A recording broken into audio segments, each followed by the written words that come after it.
Welcome to the Rockabye Revenue Podcast with me, Abby Watson. I'm a mum of 4 and a business strategist, and I train people to become hypnobirthing teachers. In the last decade, I've built a thriving baby business that grew beyond my wildest dreams. This podcast is for you if you run a business or dream of running a business in the birth and baby industry. You want to change lives whilst making more money.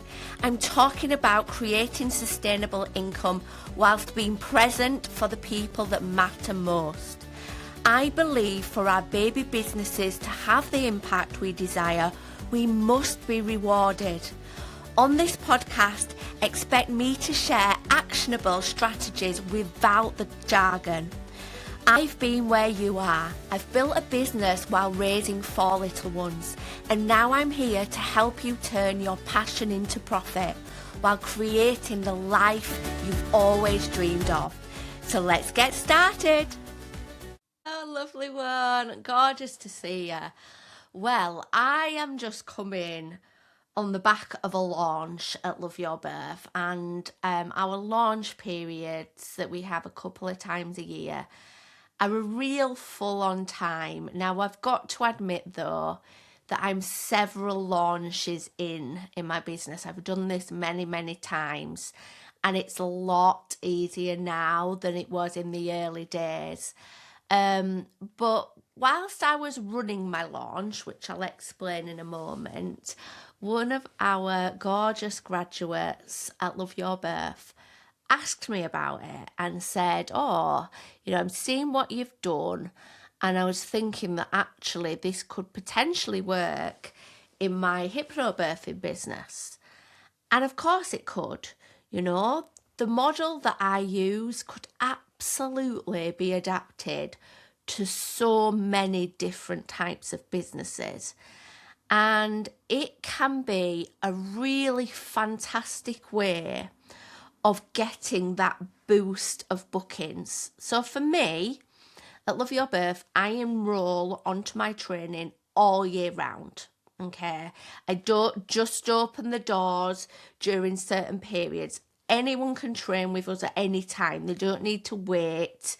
But during these launch periods, this is where I get the bulk of my enrollments, and the people that enroll during those times get an even better package, if that makes sense, so that there's an incentive for them to enroll at that time. Okay. So I said to her, when she asked about this launch, I said, I'll do a podcast episode about it then, so that you can see how it works, see how you could run something different and make a decision whether it's something you want to try.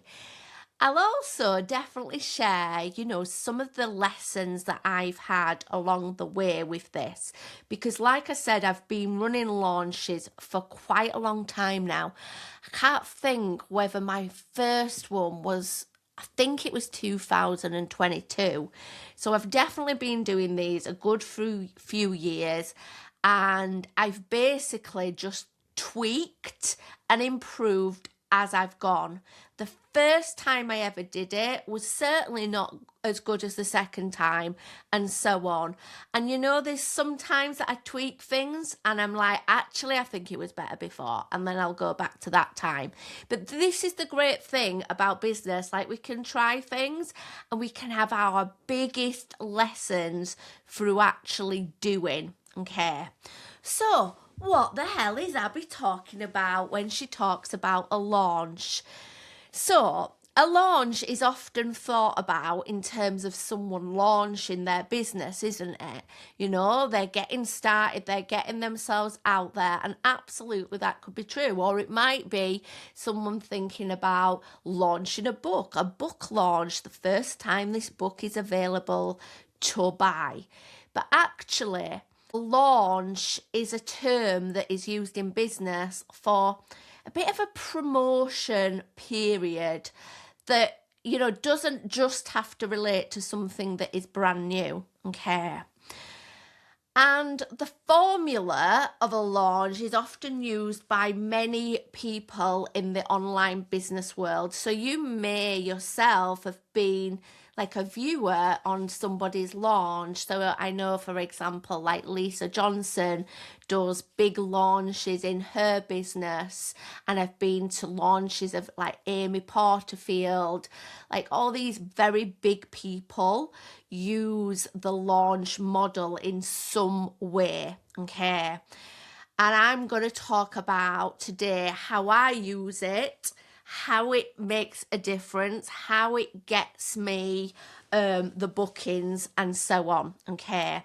Now, in my opinion, this kind of approach is best for businesses that basically like teach people something. So if you're a hypnobirthing teacher, if you're a sleep consultant that offers sleep training, yeah, it's going to work for you. If you're like a baby class host, you might have to think a bit outside the box for applying this to your business. So my opinion is it works best for like educators because it's much easier, okay? So in terms of my launches, so when I run my launches, okay, a lot of energy goes into it. And I want to say that from the get-go.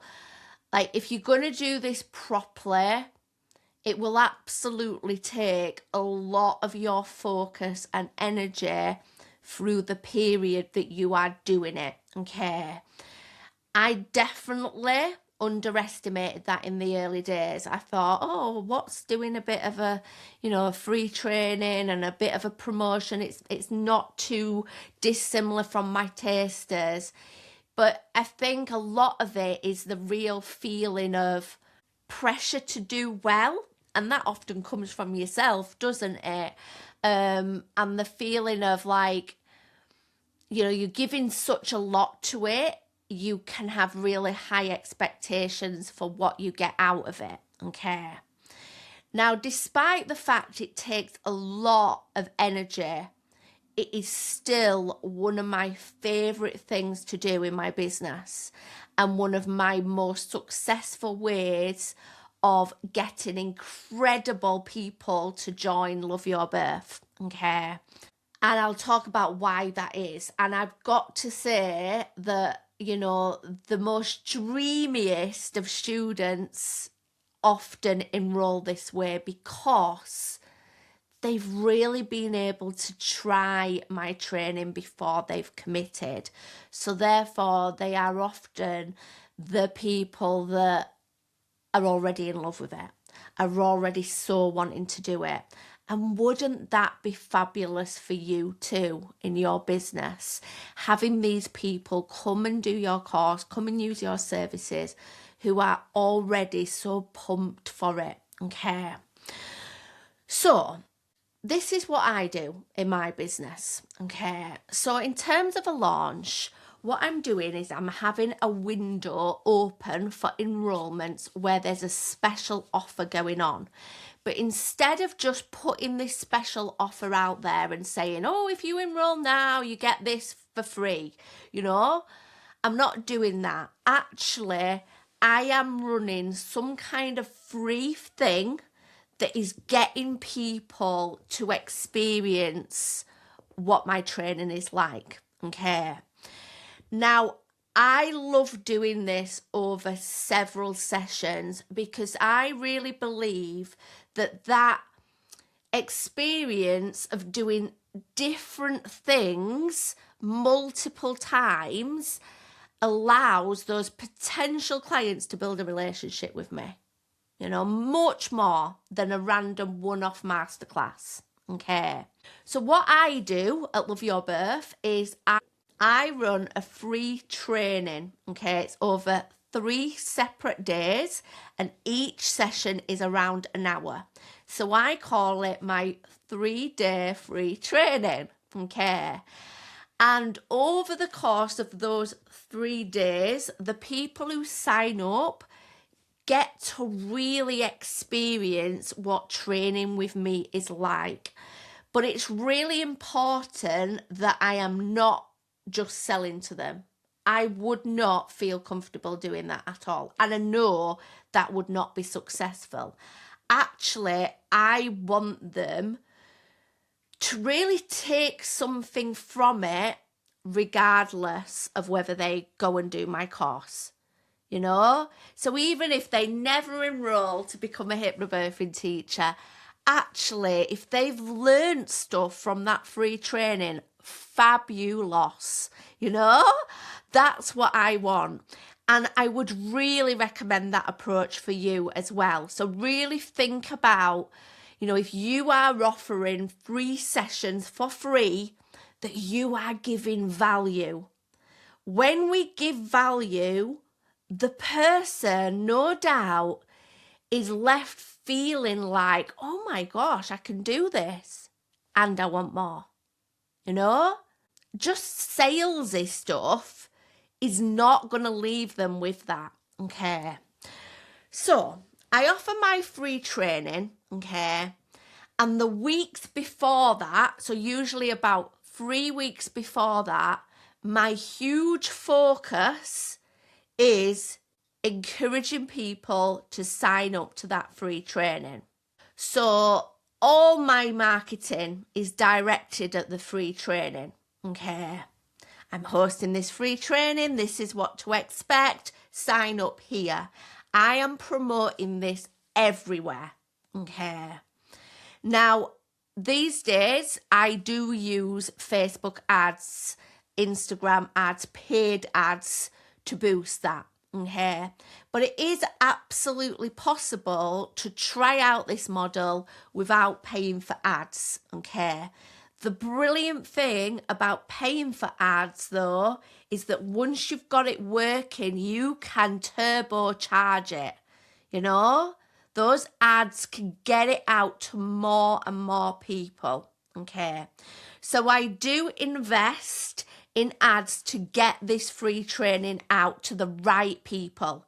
I don't just want anybody, you know, signing up for it. I want my advertising for this free training to really speak to women, really speak to people that are passionate about birth. I don't want people coming along that don't care, you know, two hoots about childbirth. Actually, I want it to really speak to those people who love all things pregnancy and childbirth, because I know they're going to be a great fit for my training. And I know that I love talking to those women. Yeah? So if you are going to do something similar, that's what you want to be thinking about. Who do I want this free training to speak to? Who are the people that are really gonna want to take this further? You know? So, my few weeks before that, like I said, is focused on getting people to sign up to the free training. Now, the free training itself, okay, it doesn't have to be over 3 sessions, but I definitely find that 3 works really well. In the past, I've done 5 and it felt a lot. Not just for me, but for other people. You know, you're never going to get everyone to attend all the sessions. And the more that you add in, the more it could potentially feel overwhelming. So for me, 3 works perfectly. Okay. So over the 3 sessions, and what I do my sessions on are what is hypnobirthing and why it matters, what makes a great hypnobirthing teacher, and then day 3 is the business side of things. So I've split my free training up to 3 key elements of being a hypnobirthing teacher. Actually knowing about the thing, teaching it great, and then the business side. Yeah? 3 key elements. What I would suggest for you is what 3 key elements can you talk about in yours. So if you are listening to this as a hypnobirthing teacher, my suggestion would be that session 1, you talk about the mind-body connection, why the mind matters for birth. Day 2, something to do with being relaxed. So something like relaxed body, better birth. So you're talking about the power of being relaxed, and then you're giving them a simple way to be relaxed. And then finally, day 3, I'd suggest that could be something about the birth process. So working with your body and baby, so teaching them a little about the birth process. That could be a dead simple structure, okay? Now, here is the key thing. In those 3 sessions, you are absolutely giving them value, yeah? You want them to turn up to the next day, yeah? You are not, stingy with what you include. However, over the 3 sessions, you are doing them a disservice if you leave them feeling like, oh, now I know it all. So if you are a hypnobirthing teacher, of course, you want the people to be signing up to your full hypnobirthing course, don't you? Because that's where they're going to have the biggest transformation. So if over the 3 sessions, they're like, oh, I'll just work on all this and I'll be fine for my birth. Eek, that's not what you want, is it? Because you know that in those 3 sessions, there's no way they can be prepared enough. So leaving them with that false confidence would not be good for them, okay? So it's important that those sessions are like tidbits, they're lovely samples. Yes, they're leaving with like a little light bulb moment, but they know there's so much more to learn, okay? Now, in my launch, the sessions that I do are an hour each, okay? I would probably suggest that this should be relative to the course you offer at the end. Of course, when I'm training people to be hypnobirthing teachers, we're talking about training that's like 90 hours, so offering them an hour, there's no way that I'm going to ever be able to, overgive and give them everything that's in the course. As a hypnobirthing teacher, maybe your full course is around 10 hours. So actually, maybe each of those 3 sessions should be about 20 minutes, yeah? That way you're giving them that lovely tidbit, but you are not leaving them with everything. They understand that there is so much more to gain, okay? Now, on the final day, this is where you tell them about a really special offer. You do not make out that your regular training is a special offer. You really give an incentive for them to book now rather than sitting on it for, the next 6 months.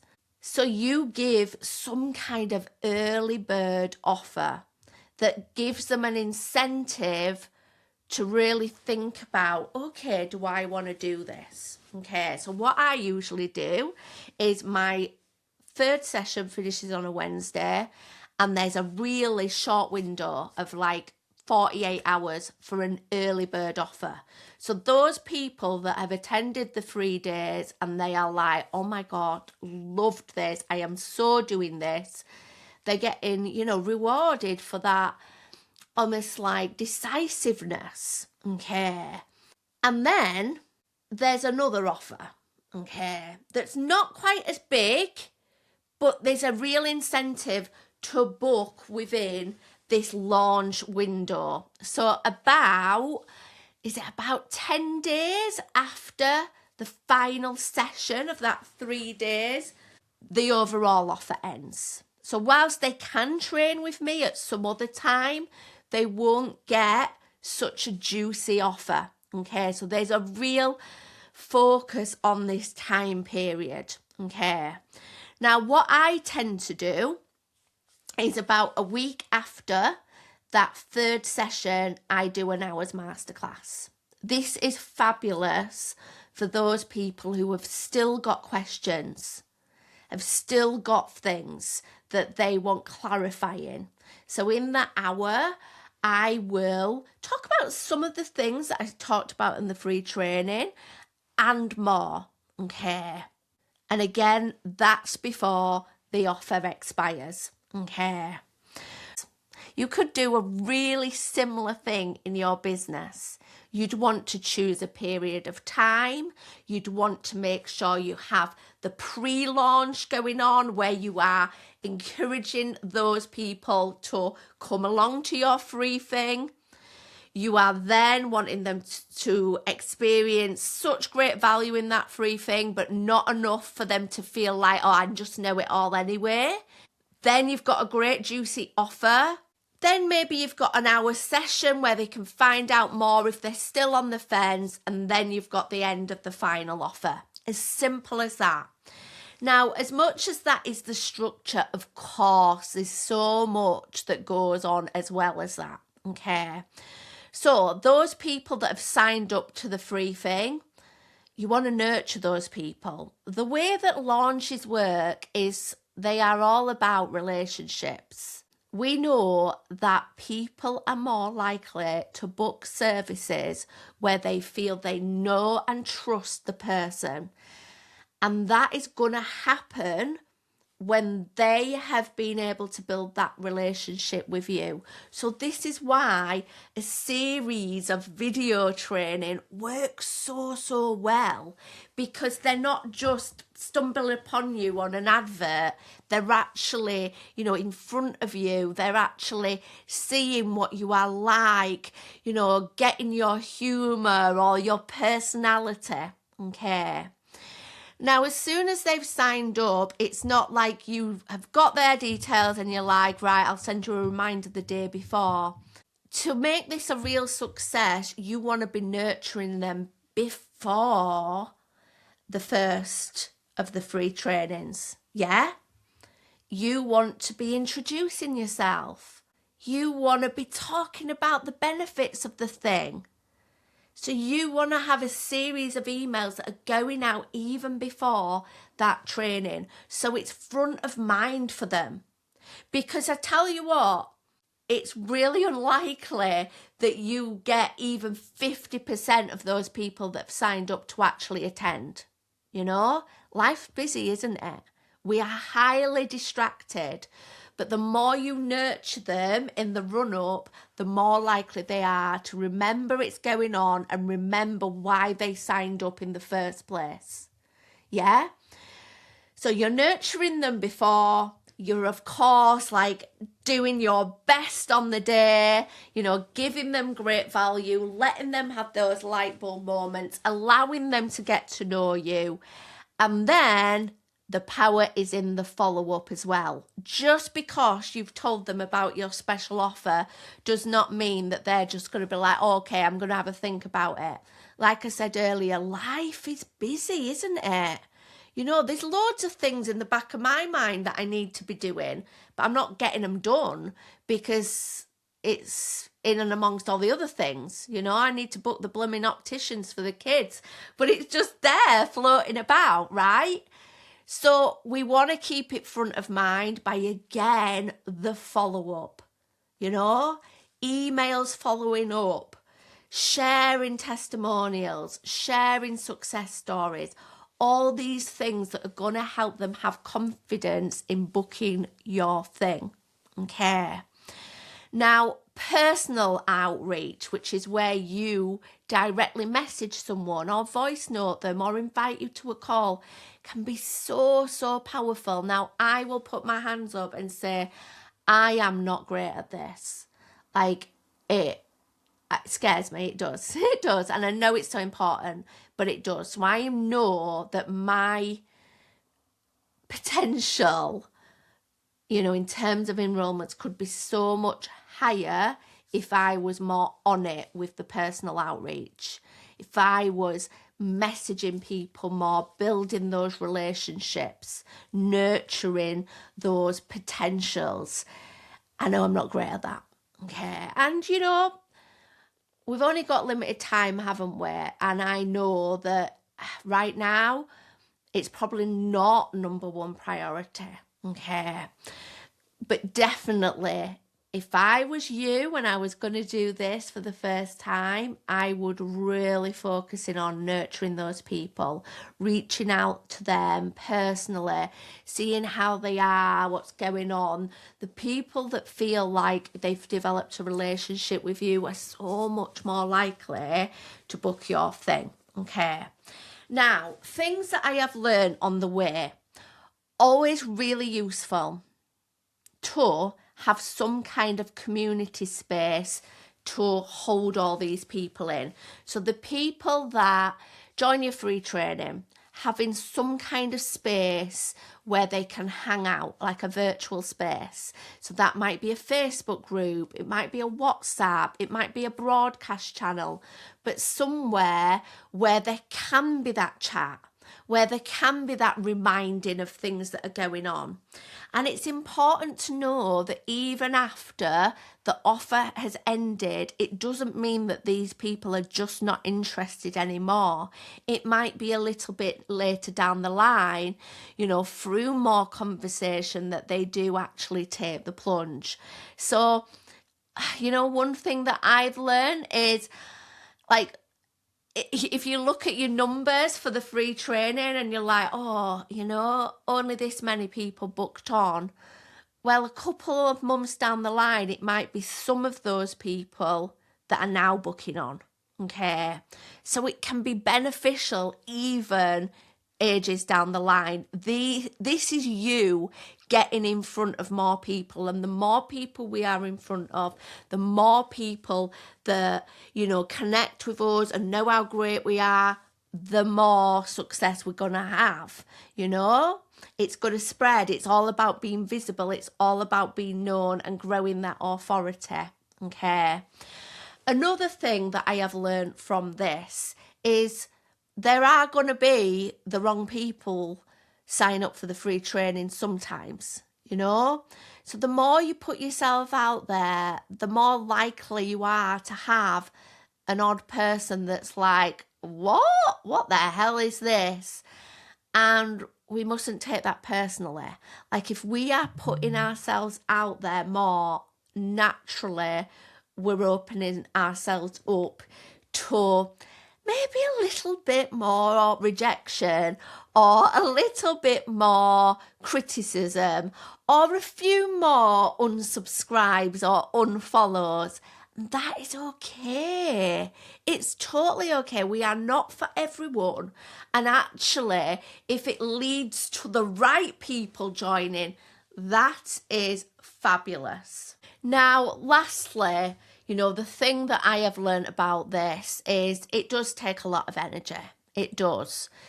So your life has got to be ready for it.